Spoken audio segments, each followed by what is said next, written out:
Friends, good afternoon. आज का जो अपना लेसन रहेगा, लेसन नंबर 9, क्लास 12। लेसन का नाम है विद्युत चुंबकीय प्रेरण। टॉपिक भी यही है अपना आज का, जिसमें अपन लेंगे विद्युत चुंबकीय प्रेरण क्या होता है, विद्युत चुंबकीय प्रेरण की क्या परिभाषा है और इसका प्रयोग। मेन अपने पास यहाँ प्रयोग ही चलेगा, इसका क्या प्रयोग बनता है, किस तरह से अपन इसके प्रयोग को एक्सप्लेन करेंगे। ठीक है ना।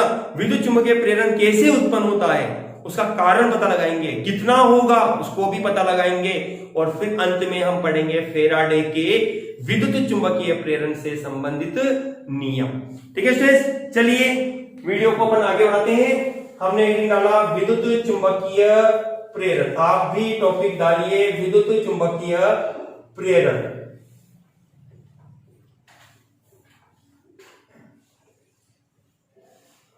देखिए विद्युत चुंबकीय प्रेरण, विद्युत से चुंबक और चुंबक का उत्पन्न होना, मतलब चुंबकीय प्रभाव को उत्पन्न करने वाली घटना, जो कि वैज्ञानिक फेराडे और हेनरी ने अपने प्रयोग के आधार पर कही।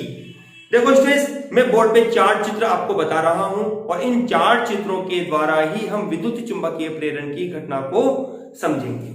बोर्ड पे चित्रों को आप ध्यान से देखते चले जाइए। फर्स्ट चित्र में स्टूडेंट्स मैंने कहा मेरे पास एक कुंडली है। यह कुंडली का निर्माण, जैसे मैंने आपको पहले भी कहा है कि विद्युत तांबे के तार को आप लीजिए और उसको सर्पिलाकार बल्ले के रूप में मोड़ दीजिए। उससे जो युक्ति या जो निकाय आपको तैयार होता है वह आपके पास कुंडली कहलाती है। हमने क्या किया, इस कुंडली को धारामापी जी से जोड़ दिया। इसके पास हमने एक चुंबक ली, चुंबक में 2 ध्रुव है। हम किसी भी एक ध्रुव को चुंबक के एक सिरे की, कुंडली के एक सिरे की ओर कर देते हैं। ये चित्र नंबर 1 आपके पास है। ठीक है ना। सुनिए इधर मैंने क्या किया, देखो कुंडली को धारामापी से क्यों जोड़ा। अपने दिमाग में सवाल आता है, सर कुंडली को आपने धारामापी से क्यों जोड़ा। इसका कारण ये है, हम ये देखना चाहते हैं कि क्या जो फेराडे बोल रहा है वह सही है क्या। तो हमने इसके लिए धारामापी जोड़ा कि भाई कुंडली में जो विद्युत वाहक बल या धारा उत्पन्न होगी उसकी दिशा हमें कैसे पता लगेगी। दिशा गैल्वेनोमीटर अर्थात धारामापी के द्वारा ज्ञात की जा सकती है। ठीक है। ये आपके पास स्टूडेंट जो चुंबक है ये स्थिर रखी हुई है, किसी प्रकार से इसमें मोशन नहीं बनते, गतिमान नहीं होती है। चित्र नंबर 2 के रूप में हमने ये कहा कि ये तो अपने पास है कुंडली, जैसा कि अपन ने अभी थोड़ी देर पहले कहा था ये। ठीक है ना। हम क्या करते हैं, चुंबक के उत्तरी ध्रुव को, ये उत्तरी ध्रुव है और ये दक्षिण ध्रुव है, हम चुंबक के उत्तरी ध्रुव को कुंडली की ओर गतिमान करते हैं। किसकी ओर, कुंडली की ओर अपन इसको गतिमान करते हैं। जब कुंडली की ओर लाते हैं तो अपन देखते हैं यहां पर चुंबकीय फ्लक्स का मान बढ़ने लगता है इस तरह से। ये सीधी सी बात है कि भाई चुंबक को जब हम पास लाएंगे, चुंबक अपने चारों चुंबकीय क्षेत्र बनाती है। ठीक है ना। जब आप चुंबक को पास लाओगे तो धीरे धीरे इन क्षेत्र रेखाओं की संख्या जो कुंडली से गुजरेगी, यहां पास में लेके आओगे बढ़ेगी, और पास लेके आओगे और बढ़ेगी, और पास लेके आओगे और बढ़ेगी। ठीक है। जब बिल्कुल क्लोज में ले आओगे तो चुंबकीय फ्लक्स का मान क्या होगा, अधिकतम होगा। क्या होगा, अधिकतम होगा। ठीक है ना। तो ऐसी स्थिति में इस धारामापी में विक्षेप उत्पन्न होता है। आपके पास, हमारे पास यह चुंबकीय क्षेत्र की दिशा हमने इसमें दर्शा दी। ये आपके पास है चुंबकीय क्षेत्र की दिशा के रूप में, जिसको अपने क्षेत्र रेखाओं के रूप में दर्शाया है, और ये आपके पास है गति की दिशा, चुंबक के गति की दिशा है अपने पास यह। ठीक है ना। हमने देखा धारामापी में विक्षेप अपने को प्राप्त हुआ। चित्र नंबर 3, चित्र नंबर 3 में हमने ये कहा, देखो सुनो ध्यान से देखना, हमने अब ये किया यहां से कि हम चुंबक को यहां बिल्कुल पास लिया है, अब हम इसको दूर ले जा रहे हैं इस प्रकार से। ये उत्तरी ध्रुव, ये दक्षिण ध्रुव। अब इसकी गति की दिशा इस प्रकार से हो जाती है, हमने इसको नाम दे दिया गति की दिशा। ठीक है ना। अब क्षेत्र रेखाएं स्टूडेंट धीरे धीरे इसमें क्या होगी, कम होने लगेगी क्षेत्र रेखा, क्योंकि आप दूर लेके जा रही है उसको। जो पहले क्षेत्र रेखाएं पास आने पर बढ़ रही थी, अब दूर ले जाने पर क्या होगा, कम होने लगेगी। तो आपके पास यहां पर कुंडली में पुनः चुंबकीय प्रेरित विद्युत वाहक बल और धारा, आप यूं कहिए अभी तो कि कुंडली में एक विद्युत वाहक बल धारा उत्पन्न होगी जिसकी उपस्थिति आप धारा मापी में उत्पन्न विक्षेप के आधार पर पहचान सकते हैं। हमने चित्र नंबर 4 में दोबारा से क्या किया, हमने कुंडली और चुंबक दोनों को स्थिर कर दिया इस प्रकार से। ये गैल्वेनोमीटर है आपके पास, ठीक है ना। हमने क्या किया, कुंडली और चुंबक दोनों को दोबारा से हमने स्थिर कर दिया, ये स्थिर हो गए अपने पास, ठीक है। तो ऐसी अवस्था में धारा मापी में विक्षेप आपके पास शून्य प्राप्त होता है। ये शून्य विक्षेप होता है, निडल बिल्कुल बीच में रुकी रहती है आपके पास, ठीक है ना। देखिए इधर दोबारा से पूरे प्रैक्टिकल को दोबारा से और समझिए आप, ठीक। देखिए सर्वप्रथम हमने क्या किया, एक कुंडली ली जिसको हमने धारा मापी जी से जोड़ दिया, जिसके पास एक चुंबक को, एक छड़ चुंबक को हमने स्थिर अवस्था में रखा। ऐसी प्रक्रिया में अपन देखते हैं कि धारा मापी में विक्षेप शून्य प्राप्त होता है। चित्र नंबर 2 में हमने कहा कि चुंबक के किसी एक ध्रुव को, कोई सा भी एक ध्रुव है, चाहे उत्तरी ध्रुव चाहे दक्षिण ध्रुव, ठीक है ना, आप कुंडली की ओर लाते हो, या यूं भी कह सकते हो चुंबक को तो स्थिर रख दो और कुंडली को ले जाओ, कोई सी भी दोनों घटना में से एक घटना आप कह सकते हैं, ठीक है ना।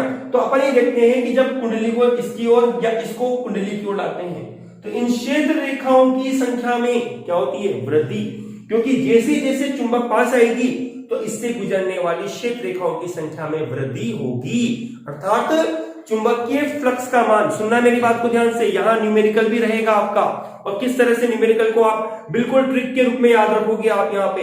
जिंदगी में वैसे आप याद ही नहीं कर सकते, या तो रटना पड़ेगा आपको, इसके अलावा और कुछ ऑप्शन नहीं है। लेकिन जो बात मैं आपको यहाँ मुंह से बोल के बता रहा हूं, इतनी बात आप नोट्स में नहीं लिख सकते हो, और लिखना संभव भी नहीं है, ठीक है ना। तो जो बात मैं आपको बता रहा हूं उसको ध्यान से समझना, तो आप तुरंत जो चित्र आपको दिया जाएगा उसमें देखकर आप बता दोगे कि इस परिपथ में प्रेरित विद्युत वाहक बल की दिशा क्या होगी, देखते ही पहचान लेंगे आप, ठीक है। चलिए हमने कहा जब चुंबक के एक सिरे को हम कुंडली की ओर लाते हैं तो ध्यान दीजिए चुंबकीय फ्लक्स कम से ज्यादा जा रहा है, सुनना, चुंबकीय फ्लक्स कम से ज्यादा जा रहा है। अब दिमाग में फीड कर लेना, बिल्कुल 1% के लिए भी लूज नहीं करना है दिमाग को। आपको ध्यान रखना है कि जब भी चुंबक के एक सिरे को या कुंडली के एक सिरे को पास लाया जाता है तो चुंबकीय फ्लक्स सदैव कम से ज्यादा होगा, कम से ज्यादा होगा, मिनिमम से मैक्सिमम होगा। ये दिमाग में फीड हो जाना चाहिए आपके, ठीक है। चलो आगे बढ़ते हैं। अब इसका लॉजिक मैं बताऊंगा बाद में, वीडियो को लास्ट तक कंटिन्यू देखते रहिए, पूरे क्वेश्चन का आंसर आपको मिलेगा, न्यूमेरिकल की ट्रिक आपको मिलेगी लास्ट में। देखिए तीसरे चित्र में अपन ने क्या कहा, तीसरे चित्र में हम चुंबक को दूर ले जा रहे हैं, सेम, इसको चेंज नहीं कर रहे, वही जैसा था वैसा ही लेगा, ठीक है। आपने यदि एस लिया होता तो एस की पोजीशन रहती है आपके पास। आपको क्या करना है कि चुंबक को अब दूर ले जाना है आपको। अब दूर ले जा रहे हो तो जो क्षेत्र रेखाएं इसमें बनी हुई थी वो क्या करेंगी, उनकी संख्या घटेगी, उनकी संख्या क्या होगी, घटेगी। जब पहले आप पास आ रहे थे तो चुंबकीय फ्लक्स अधिकतम हो गया, अब दूर ले जा रहे हो तो चुंबकीय फ्लक्स क्या है, अधिक से कम जा रहा है। क्या हो रहा है, अधिक से कम जा रहा है, ठीक है।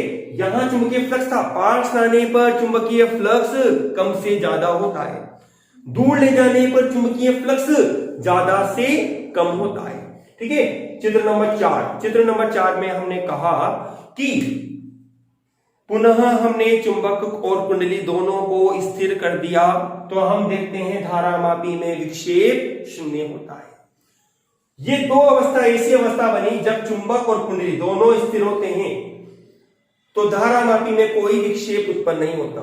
इन दोनों स्थितियों में हमने ये देखा जब कुंडली और चुंबक के मध्य सापेक्ष गति कराई जाती है। सापेक्ष गति का मतलब हो गया कि एक को पास लाना या दोनों को एक दूसरे की ओर लाना या दूर ले जाना, ठीक है ना। जब कुंडली और चुंबक के मध्य सापेक्ष गति कराई जाती है तो कुंडली में एक विद्युत वाहक बल उत्पन्न होता है और धारा भी उत्पन्न होती है। इस विद्युत वाहक बल को प्रेरित विद्युत वाहक बल और धारा को प्रेरित विद्युत धारा कहा जाता है और इस घटना को विद्युत चुंबकीय प्रेरण कहते हैं। अब पूरी परिभाषा क्या बनी, सुनिए ध्यान से और अपनी कॉपी में आप नोट करेंगे कि जब कुंडली और चुंबक के मध्य सापेक्ष गति कराई जाती है तो कुंडली से संबद्ध चुंबकीय फ्लक्स में परिवर्तन के कारण कुंडली में एक विद्युत वाहक बल और धारा उत्पन्न होती है। इस विद्युत वाहक बल को प्रेरित विद्युत वाहक बल और धारा को प्रेरित विद्युत धारा तथा इस घटना को विद्युत चुंबकीय प्रेरण कहा जाता है। आपको केवल विद्युत वाहक बल और धारा के साथ वर्ड लगा देना प्रेरित, क्योंकि ये स्वतः ही अंदर से उत्पन्न हुई है आपके पास, ठीक है ना।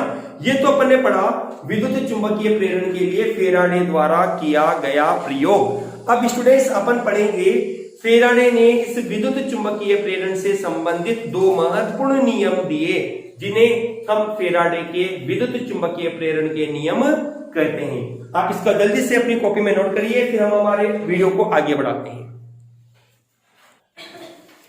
चलिए, ये तो अपन ने पढ़ लिया फेराडे का विद्युत चुंबकीय प्रेरण का नियम। अब अपन पढ़ते हैं कि फेराडे ने इस विद्युत चुंबकीय प्रेरण से संबंधित क्या और किस प्रकार के नियम प्रस्तुत किए। स्टूडेंट्स ध्यान से सुनना, फेराडे ने विद्युत चुंबकीय प्रेरण से संबंधित दो महत्वपूर्ण नियम प्रस्तुत किए जिन्हें फेराडे के विद्युत चुंबकीय प्रेरण के नियम कहते हैं। ध्यान रखिएगा, पेपर में आपसे यह इसी रूप में पूछेगा कि फेराडे के विद्युत चुंबकीय प्रेरण के नियम लिखिए, या एग्जाम में बोल देगा प्रथम नियम लिखिए या द्वितीय नियम लिखिए। 1 नंबर का संभावित सवाल हो सकता है आपका, ठीक है ना। आपसे कह सकता है कि फेराडे के विद्युत चुंबकीय प्रेरण से संबंधित प्रथम नियम लिखिए या द्वितीय नियम लिखिए। तो आप उन नियमों को क्या और कैसे प्रदर्शित करेंगे। एक देखो, एक सवाल है मेरे पास यहां पर कि फेराडे का प्रथम नियम, विद्युत चुंबकीय प्रेरण का प्रथम नियम क्या प्रदर्शित करता है, इसी प्रकार से द्वितीय नियम क्या प्रदर्शित करता है। तो देखो स्टूडेंट, सबसे एक इंपॉर्टेंट सी बात बनती है कि जो फेराडे कहता है, फेराडे के आधार पर हम ये कहते हैं कि विद्युत चुंबकीय प्रेरण में जो फेराडे ने दो नियम दिए, जिसमें प्रथम नियम जो होता है वह आपको कुंडली में उत्पन्न होने वाले प्रेरित विद्युत वाहक बल और धारा का कारण बताता है। सुन लेना ध्यान से, दोबारा फिर रिपीट कर रहा हूं। प्रथम नियम प्रदर्शित करता है कि कुंडली में प्रेरित विद्युत वाहक बल और धारा क्यों उत्पन्न हुई है, ठीक है ना। जबकि दूसरा नियम बताता है कि प्रेरित विद्युत वाहक बल या धारा जो बनती है वह कितनी मात्रा में बनेगी। अर्थात प्रथम नियम उत्पन्न होने के कारण को और द्वितीय नियम उत्पन्न होने के बाद जो परिमाण बनेगा, कितनी मात्रा में बनेगा, उसको प्रदर्शित करता है। तो प्रथम नियम के आधार पर हमें कहते हैं प्रथम नियम क्या है। फेराडे के विद्युत चुंबकीय प्रेरण का प्रथम नियम क्या बनता है, सुनिए ध्यान से, क्योंकि लैंग्वेज काफी बड़ी है, बोर्ड पे लिखना संभव नहीं है। जिसको अपन ये कहते हैं फेराडे के प्रथम नियम के आधार पर जब कुंडली व चुंबक के मध्य सापेक्ष गति कराई जाती है तो कुंडली से गुजरने वाली चुंबकीय क्षेत्र रेखाओं की संख्या अर्थात चुंबकीय फ्लक्स में परिवर्तन होता है, जिसके कारण कुंडली में प्रेरित विद्युत वाहक बल और धारा उत्पन्न होती है। क्या कहा अपन ने, जब कुंडली व चुंबक के मध्य सापेक्ष गति कराई जाती है तो कुंडली से संबद्ध चुंबकीय फ्लक्स में परिवर्तन होता है, जिसके कारण कुंडली में प्रेरित विद्युत वाहक बल और धारा उत्पन्न होती है। यह तो है प्रथम नियम। और द्वितीय नियम क्या कहता है, द्वितीय नियम कहता है कि कुंडली में उत्पन्न प्रेरित विद्युत वाहक बल का मान ई, स्मॉल ई से लिखेंगे, चुंबकीय फ्लक्स में परिवर्तन की दर के समानुपाती होता है। E proportional to d phi upon d t, या इसको लिख सकते हो E बराबर होगा K d phi upon d t. Students यहां आपके पास K बराबर होता है 1, अतः आपको मिलेगा E बराबर होगा K का मान 1 रख दिया आपने, आपको मिलेगा d phi upon d t. ये आपके पास प्रेरित विद्युत वाहक बल का परिमाण है। देखो स्टूडेंट्स, यहां एक अशुद्धि है आपके पास, ठीक है ना। यहां पर कई किताबों में माइनस का चिन्ह लगा देते हैं, तो कोई विशेष बात नहीं है। क्योंकि हम ये बोलते हैं प्रेरित विद्युत वाहक बल का परिमाण लेने पर वो नेगेटिव साइन ऑलरेडी हट चुका होता है, ठीक है ना। वरना आप यदि माइनस चिन्ह लेते हो ना यहाँ पे, तो आपको बताना पड़ेगा ये माइनस चिन्ह क्यों, क्या, कैसे दिशा व्यक्त करता है। लेकिन इसको लेंज ने अपने नियम के आधार पर परिभाषित किया था, इसलिए अपन यहाँ पर माइनस चिन्ह लेके आप ये बोल दो कि प्रेरित विद्युत वाहक बल का परिमाण चुंबकीय फ्लक्स में परिवर्तन के बराबर होता है, ठीक है, ताकि माइनस की आपको प्रॉब्लम नहीं रही। इस तरह से स्टूडेंट्स अपने पास यह प्रेरित विद्युत वाहक बल और प्रेरित विद्युत धारा को यहां आसानी से ज्ञात किया जा सकता है।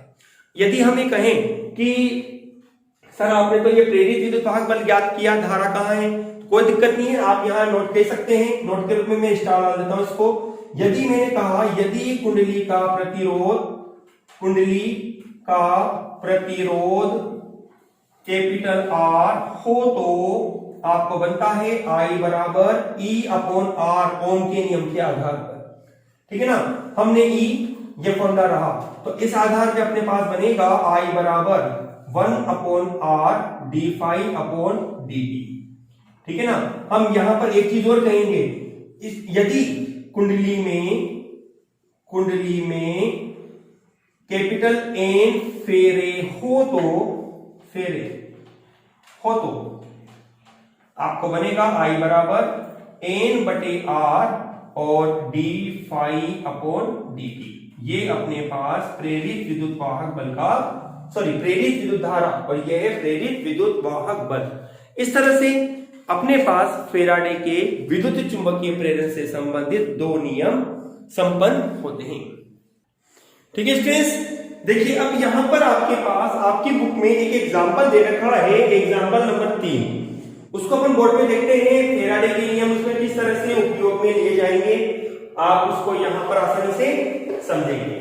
देखिए स्टूडेंट्स, अपने पास कोई क्या कहना चाहता है, ये आगे आपका बुक का यहां बनता है एग्जांपल नंबर 3,